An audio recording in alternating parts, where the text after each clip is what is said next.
Julio terkejut mendapati bahwa ada emas di kolam itu. Kemudian dia segera mengambil sebuah batang pohon dan bersiap mengambil emas itu. Tanpa diduga, saat tongkat itu menyentuh air, seketika berubah menjadi batangan emas yang menyilaukan. Tapi perlahan warna emas terus berjalan merambat. Julio langsung melepaskan tongkat itu hingga jatuh ke dalam kolam. Kemudian Julio memiliki ide. Buru-buru dia memasukkan cangkang ke dalam kolam dan mencoba lagi. Benar saja, cangkangnya berubah seketika hingga menjadi emas sepenuhnya. Dan itu membuatnya terkejut.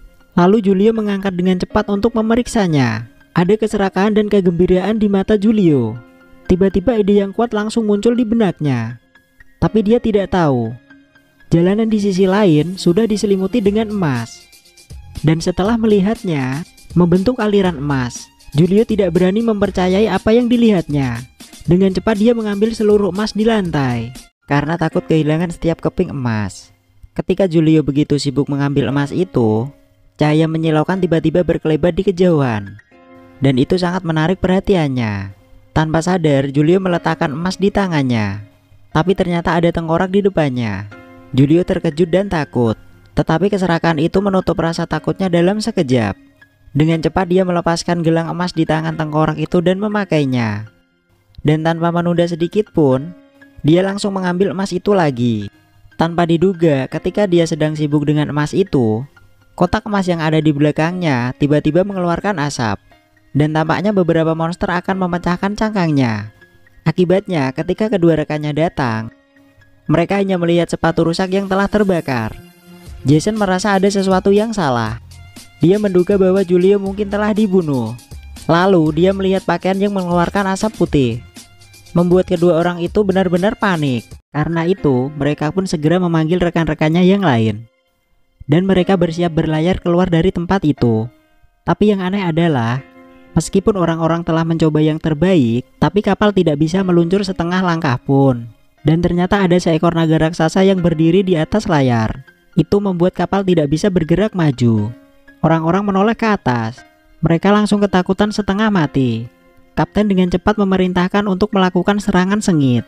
Tapi tak disangka, naga itu tidak bermaksud jahat. Sebaliknya, dia menggunakan ekornya untuk menahan kapal dan membantu mereka pergi. Lalu dia mengikuti kapal untuk meninggalkan tempat itu. Tapi kabut aneh tiba-tiba muncul di depan, dan itu benar-benar memblokir jalan kapal. Hanya ada satu cara untuk pulang. Mereka buru-buru masuk ke dalam kumpulan kabut tebal itu. Akibatnya, begitu mereka masuk, benda-benda aneh mengapung di kedua sisi perahu. Semua orang terdiam membeku dalam sekejap. Mereka tidak berani melakukan apa-apa. Dan asap itu perlahan terbang memasuki kapal. Tapi itu masih terlihat biasa. Baru setelah itu, orang-orang menyadari. Setelah beberapa saat, di atas batu besar di depan, tiba-tiba seorang pria tua muncul. Tapi dia terlihat sangat aneh. Dia mengucapkan mantra misterius di mulutnya.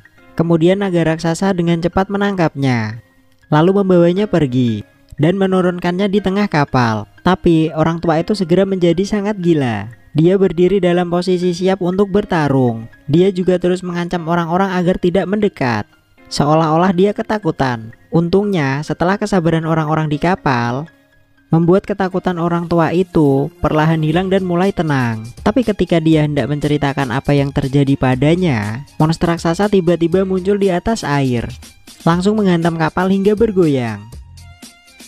Orang-orang tidak bisa berdiri dengan tegap dalam sekejap.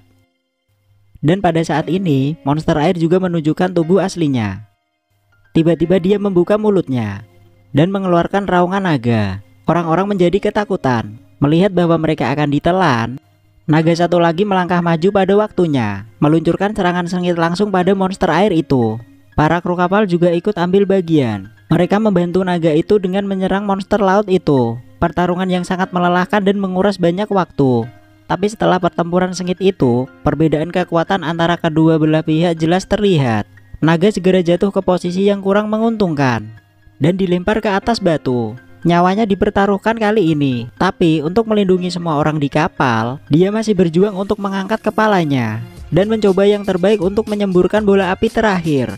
Bola api berada tepat di depan monster air. Monster itu menangis di dalamnya dengan rasa sakit yang membakar. Setelah perjuangan mati-matian, monster itu langsung masuk ke dalam air. Dan semua orang melihat bahwa bahaya sementara telah hilang. Mereka kembali melanjutkan mengemudikan kapal dengan terburu-buru untuk bersiap melarikan diri. Tapi tak disangka, monster air tiba-tiba bangkit dari air lagi. Dan dalam sekejap dia melompat ke atas kapal. Lalu kemudian menyerang orang-orang. Terutama dalam menghadapi raksasa itu, orang-orang yang tidak bisa menghindar hancur berkeping-keping diserang monster laut itu. Teriakan terdengar satu persatu. Dan kapal itu juga berada di bawah tekanan monster air. Secara bertahap hancur. Apakah akan tenggelam ke dasar laut? Gadis bernama Julia itu memegang panah dengan ujung yang tajam. Lalu ia mengarahkan ke tubuh monster air. Dengan bidikan yang tepat, monster air itu mengeluarkan raungan yang menyakitkan dalam sekejap. Dia membuka mulutnya dengan lebar, lalu melancarkan serangan yang semakin sengit kepada awak kapal. Akan tetapi, pada saat kritis ini, Jason segera melepaskan kekuatan di tubuhnya. Akhirnya dia berhasil mengaktifkan pedang biru di tangannya. Kemudian dia melancarkan serangan ke arah monster air itu. Terutama pada saat-saat serangan itu semakin kuat. Tiba-tiba, sebuah pedang menembus gigi atas monster air itu. Dengan pelepasan penuh energi dari pedang itu, nampak kilatan petir yang tak terhitung jumlahnya dalam sekejap. Dan dengan tegangan puluhan ribu volt, akhirnya monster air tidak memiliki kesempatan untuk berjuang. Kemudian dia langsung jatuh dan mati. Dan akhirnya di bawah kepemimpinan Jason, orang-orang berhasil pergi dan keluar dari tempat aneh dengan kabut tebal itu.